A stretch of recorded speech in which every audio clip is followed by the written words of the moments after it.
Antum berusaha setiap hari itu untuk baca. Karena kalau kita lihat teman-teman kita kurang baca, ya, bukan hanya orang awam, bahkan para ustadz juga sebagian kurang baca. Kalau dibilang baca, yang pertama kali yang dibaca apa? Al-Quran. Nabi suruh baca Quran sehari berapa juz? Iqra'ul Quran fi syahr.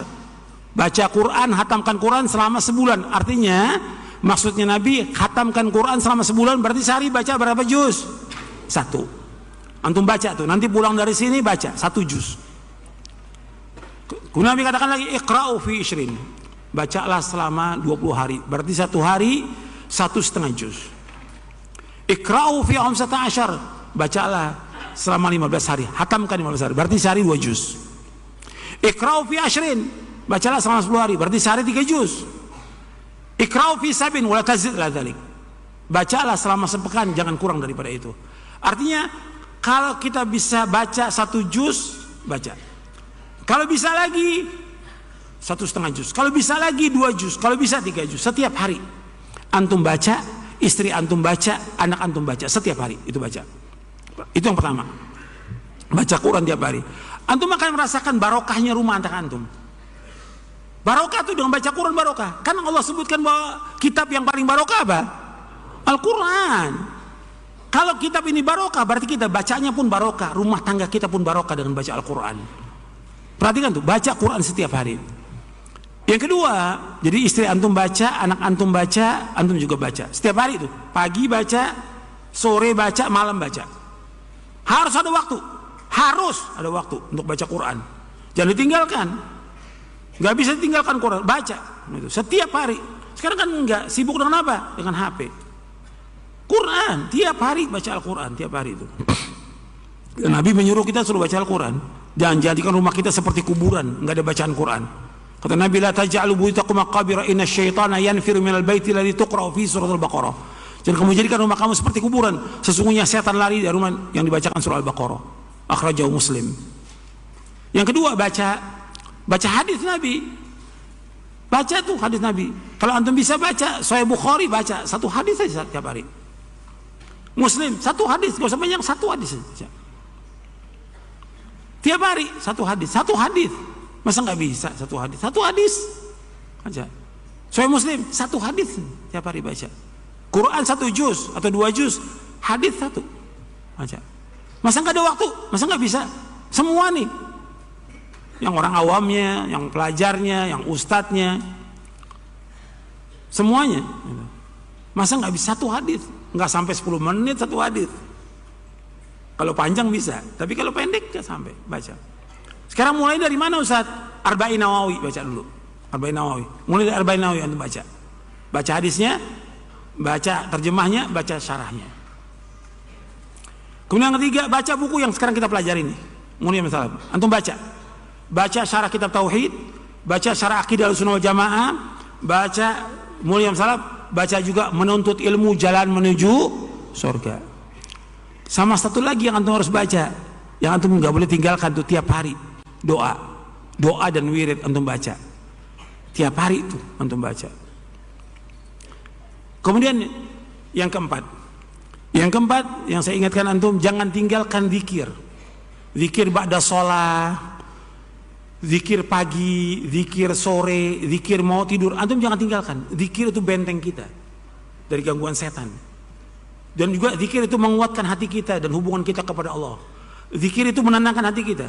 Zikir itu juga menambah ganjaran dan pahala. Antum zikir, jangan tinggalkan tuh zikir. Zikir terus setiap hari. Karena Allah menyuruh kita untuk berzikir sebentar, sedikit atau banyak. Ya ayyuhalladzina amanu dzkurullaha dzikran katsira wasabbihuhu bukratan wa asila. Wahai yang beriman, berzikir kepada Allah dengan zikir yang banyak. Bertasbih kepada Allah pada pagi dan sore. Perhatikan tuh, zikir jangan tinggalkan. Kemudian yang kelima, antum jaga sholat yang 5 waktu. Untuk laki-laki di masjid, yang perempuan juga di rumah jaga sholatnya. Jangan zuhur menjelang asar, jangan asar menjelang maghrib, jangan maghrib pada waktunya. Kerjakan, antum kerjakan sholat 5 waktu. Jangan lupa juga kerjakan sunnahnya. qobliyahnya, ba'diyahnya. Orang mengerjakan qobliyah, ba'diyah selama 12 rakaat dijamin dengan apa? Surga. Nah saya heran tuh ikhwan-ikhwan habis sholat ke belakang, gak tahu ngapain ke belakang tuh.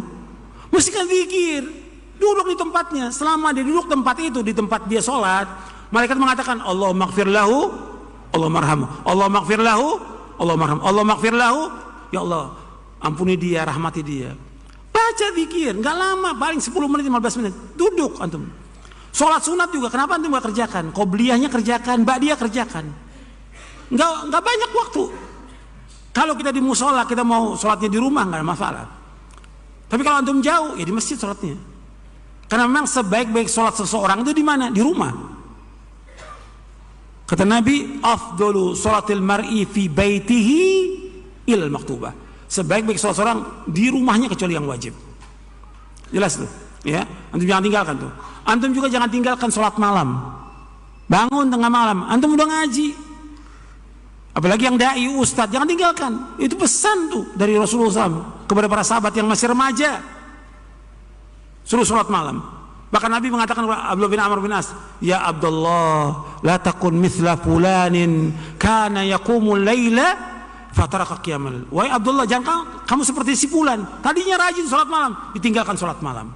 Sholat malam itu untuk menguatkan hati kita, iman kita, hubungan kita dengan Allah. Di saat malam kita berzikir, saat malam kita berdoa kepada Allah. Doakan diri antum, orang tua antum, istri antum, anak antum, kaum muslimin, doakan. Bangun tengah malam. Orang beriman selalu bangun tengah malam.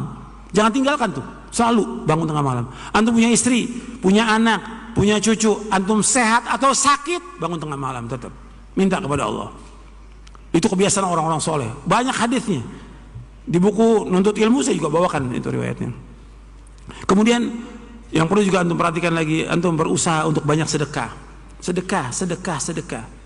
Karena itu sedekah punya kekuatan yang luar biasa. Jangan bakhil, jangan pelit. Apa aja antum yang ada sedekahkan. Meskipun antum miskin, sedekah. Karena bisa saja 1 dirham itu bisa mengalahkan 100 dirham. Sabaqa dirhamun mi'ata dirhamin Rasulullah. Banyakin sedekah. Sedekah itu luar biasa pengaruhnya kepada diri kita, keluarga kita, anak kita, rumah tangga kita, itu luar biasa pengaruhnya. Banyakin sedekah. Jangan ditunda. Sekarang bisa sedekah. Gitu. Jadi perhatikan. Kemudian yang terakhir saya ingatkan, antum yang wajib bagi antum jaga diri antum, keluarga antum dari api neraka. Fokus dengan istri kita, anak. Hatta kita sibuk kerja, kita usaha, kita dagang, kita segala macam, tetap fokus. Istri, anak itu perhatikan. Karena antum akan ditanya oleh Allah tentang apa? Tentang istri antum, tentang anak antum. Akan ditanya dari kiamat nanti. Maka jaga. Ya ayyuhalladzina amanu qu anfusakum wa ahlikum nara. Mudah-mudahan yang saya sampaikan bermanfaat untuk saya dan untuk antum sekalian. Dan kurang lebihnya saya mohon maaf. Wassallallahu nabiyana Muhammadin sallallahu alaihi wa ala wasallam. Subhanakallahumma bihamdik asyhadu an la ilaha illa anta astaghfiruka wa atubu ilaik. Assalamualaikum warahmatullahi wabarakatuh.